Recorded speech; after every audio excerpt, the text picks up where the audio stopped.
Assalamualaikum, apa khabar semua? Terima kasih kerana sudi singgah ke channel saya. Saya harap semua penonton berada dalam keadaan sihat dan bahagia selalu, insya-Allah. Dalam video kali ini saya ada dua kisah seram. Kisah pertama adalah kisah mentega dan kisah kedua adalah kisah beranak di rumah.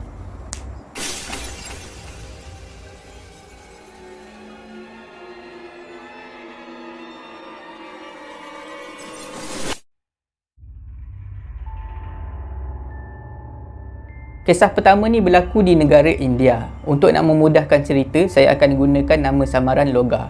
Loga berasal dan tinggal di sebuah bandar yang bernama Delhi di India. Loga tinggal kat sana bersama dengan mak ayah dia. Pada satu hari, Loga merancang nak bawa mak ayah dia pergi ke satu tempat yang bernama Jodhpur untuk bercuti. Jadi Loga pun bawalah mak ayah dia ni pergi ke Jodhpur. Diorang pun bercutilah dekat sana. Rancangan asalnya nak bercuti selama seminggu. Tapi tiba-tiba tak sampai seminggu, Loga dapat satu panggilan telefon daripada tempat kerja dia. Loga mendapat arahan daripada tempat kerja dia untuk pergi ke satu tempat yang bernama Jaisalmer. Dan katanya kerja tu sangat-sangat penting. Dia kena ada di Jaisalmer tu esok pagi. Jadi Loga ni nak tak nak dia kena pergi juga. Bertolak pada masa tu juga. Dia bagi tahulah kat mak ayah dia, tinggallah dulu kat sini. Dia pergi ke Jaisalmer tu, kemudian dia akan patah balik. Pergi balik dekat Jodhpur tu untuk sambung bercuti dengan dia orang. Tapi masalah sekarang ni, daripada Jodhpur tu nak pergi ke Jaisalmer ni, jarak dia agak jauh. Nasib baik Loga ni dia ada banyak duit. Jadi dia cuma perlu bayar teksi saja untuk pergi ke Jaisalmer tu pada petang tu. Lebih kurang jam 5 petang sampailah satu teksi ni. Loga terus naik dan terus bergerak menuju ke Jaisalmer. Lebih kurang sejam setengah perjalanan, tiba-tiba teksi yang Loga naik tu buat hal. Tiba-tiba teksi tu rosak. Masa tu lebih kurang pukul 6.30 petang. Teksi yang Loga naik tu sekarang ni tersadar di tepi jalan. Driver teksi pun tak tahu dah nak buat apa. Masa tu Loga ni dia komplain lah dekat driver teksi tu. Macam mana ni, saya kena ada di Jaisalmer esok pagi. Ada kerja penting yang saya kena buat. Masa tu Loga dan juga driver teksi tu sedang berada di Rajasthan. Teksi tu mati dekat situ, di Rajasthan. Dan jarak daripada Rajasthan nak pergi ke Jaisalmer tu masih lagi jauh. Masa tu driver teksi tu dia bagi cadangan dekat Loga. Macam ni encik, tak jauh daripada sini, lebih kurang 2 km, ada satu stesen kereta api. Dan pada malam ni pukul 11 malam, ada satu kereta api yang akan lalu dekat situ nak menuju ke Jaisalmer. Loga dah tak ada pilihan, terpaksalah dia ambil barang-barang dia, beg dia semua, pergi berjalan kaki menuju ke stesen kereta api tu. Lama lepas tu, Loga pun sampailah di stesen kereta api tu. Masa tu dah dekat pukul 7. Loga sangat terkejut bila tengok stesen kereta api tu. Stesen kereta api tu sangat-sangat buruk dan kotor. Loga mula pandang keadaan sekeliling dekat situ. Dia tak nampak seorang manusia pun dekat situ. Stesen kereta api tu punyalah buruk sampai kursi pun tak ada. Jadi terpaksalah Loga ni dia ambil satu surat khabar lama yang ada dekat situ. Dia buat alas dan dia duduk bersila di atas lantai stesen kereta api tu. Lama jugalah Loga ni main game. Dah lebih kurang dekat-dekat sejam lah juga. Masa tu hari dah gelap. Dah dekat pukul 8. Tiba-tiba entah daripada mana, ada seorang lelaki datang dan menepuk bahu Loga yang sedang duduk bersila tu. Lelaki tu bertanya kepada Loga, "Encik tunggu kereta api ke dekat sini?" Pada masa tu Loga memang terkejut lah. Sebab tiba-tiba je kan, dia sedang leka main game, tiba-tiba ada orang tegur tepuk bahu dia macam tu.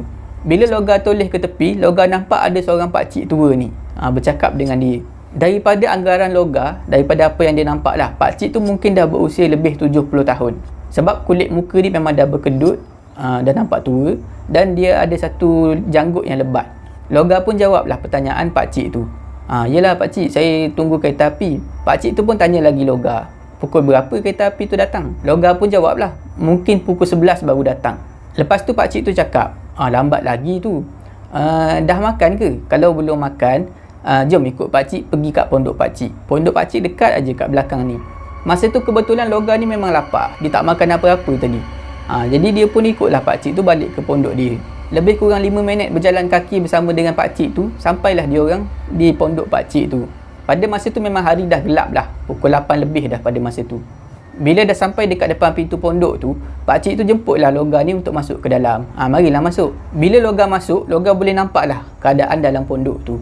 Di tengah-tengah pondok tu ada 2 batang lilin yang menyala. Di tepi dinding, di penjuru pondok tu, ada satu tikar yang dibentang dan ada beberapa barang dekat atas tikar tu.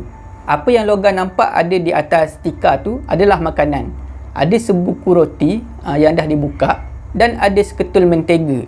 Pada masa tu pakcik tu datang dekat Loga. Dia bawa satu bantal ni. Dia bagi tahu Loga, kamu baringlah dulu.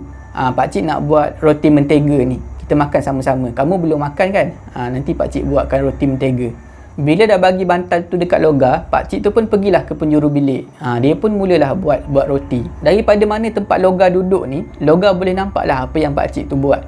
Pakcik tu keluarkan roti daripada plastik tu. Kemudian dia mula ambil mentega menggunakan sudu. Dan disapu mentega tu dekat roti tu.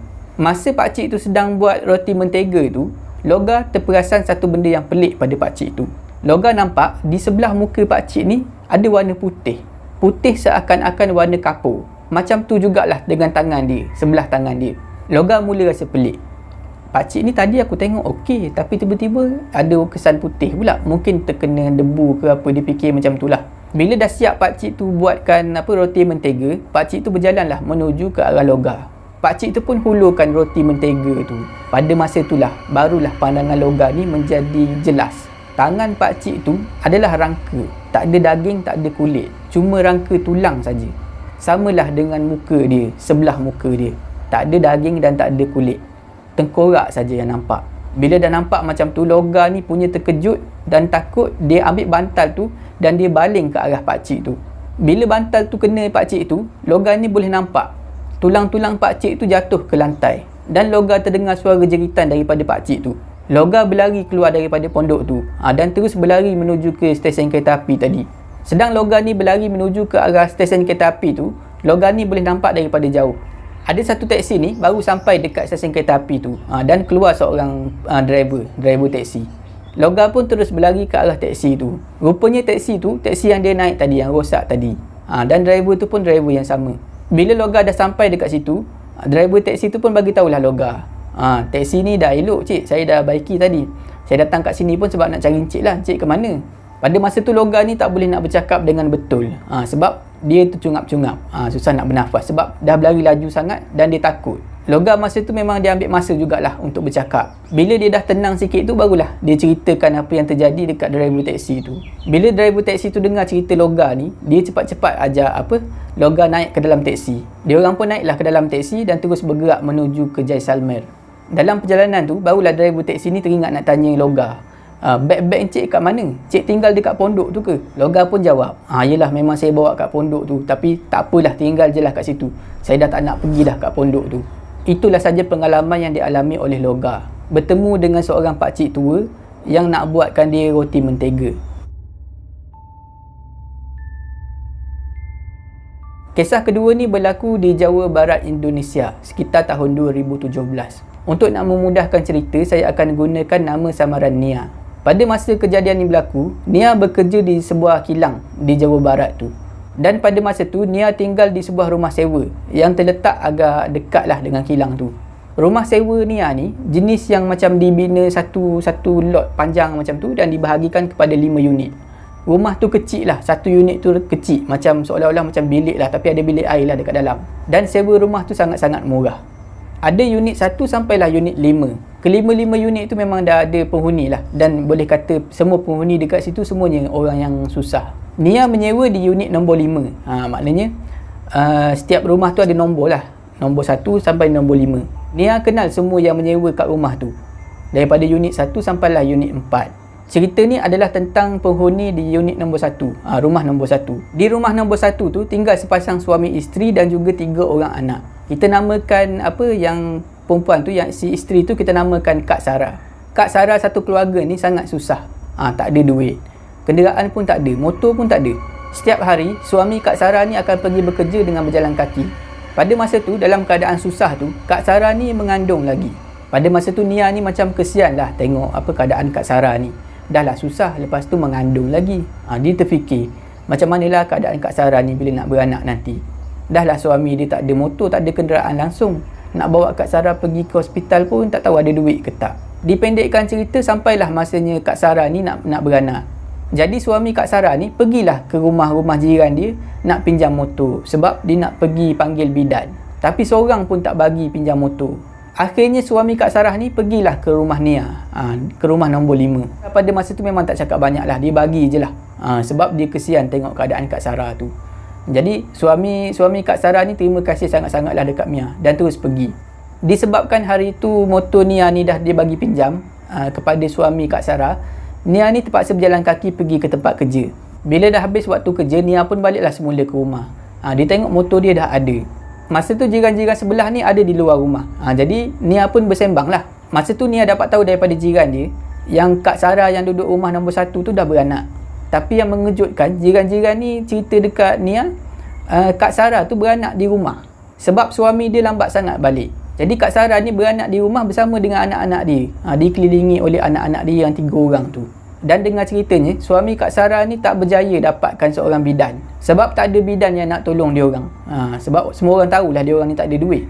Bila suami Kak Sarah ni balik ke rumah, tengok-tengok isteri dia dah selamat bersalin. Lebih kurang 2-3 hari lepas tu, Nia pun pergilah melawat Kak Sarah. Pada masa tu Nia tengok keadaan Kak Sarah ni agak pelik lah. Muka dia dan juga badan dia seolah-olah macam bengkak-bengkak. Masa tu Nia ni muda lagi, dia tak berapa faham apa yang dah jadi dekat Kak Sarah. Sebab Nia sendiri belum kahwin, jadi dia tak tahu pasal apa, mengandung, pasal beranak ni macam mana kan. 2-3 hari lepas tu Nia dapat tahu daripada jiran-jiran dia, katanya Kak Sarah sekarang ni dah dibawa ke hospital. Nia pun tanyalah dekat jiran-jiran dia ni, kenapa pergi bawa ke hospital, kan dah beranak.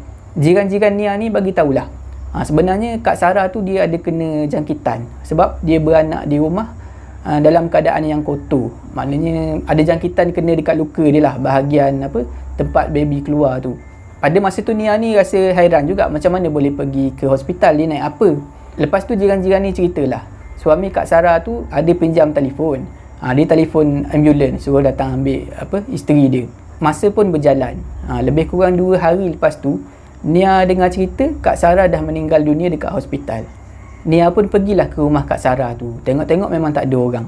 Jadi Nia fikir mungkinlah jenazah apa Kak Sarah ni dikebumikan di kampung dia, di tempat lain. Nia ni berasa sedih jugalah atas nasib yang menimpa apa Kak Sarah tu. Pada malam tu Nia menonton TV seorang diri di rumah. Lebih kurang pukul 9 malam, tiba-tiba pintu rumah dia diketuk. Nia ni bukalah pintu rumah. Bila Nia buka pintu rumah, Nia tengok ada Kak Sarah. Muka Kak Sarah bengkak-bengkak dan pucat. Kaki Kak Sarah tak jejak ke tanah, dia terapung. Masa tu Nia nampak Kak Sarah mula tersenyum dan bercakap, "Terima kasih Mia bagi pinjam motor hari tu." Lepas saja cakap macam tu, Kak Sarah terus hilang daripada pandangan. Nia menggigil depan pintu pada masa tu. Nia cepat-cepat capai kunci motor dia, naik motor pergi ke rumah sepupu dia. Keesokan paginya, Nia terus keluar daripada rumah sewa tu. Dia cari rumah sewa lain sebab dia dah takut nak tinggal dekat situ. Dia risau kalau Kak Sarah tu datang lagi di rumah dia. Setakat tu sajalah video saya pada kali ini. Saya harap semua penonton terhibur. Jika anda suka dengan video ni, jangan lupa like, share dan komen video ni. Jangan lupa subscribe dan tekan butang loceng untuk dapatkan notifikasi video saya yang seterusnya. Bagi anda yang nak berkongsi kisah seram, boleh hantar ke alamat email yang tertera dekat bawah. Janganlah takut kepada makhluk, tetapi takutlah kepada pencipta sekalian makhluk. Semoga kita bertemu lagi di video saya yang seterusnya. InsyaAllah. Assalamualaikum.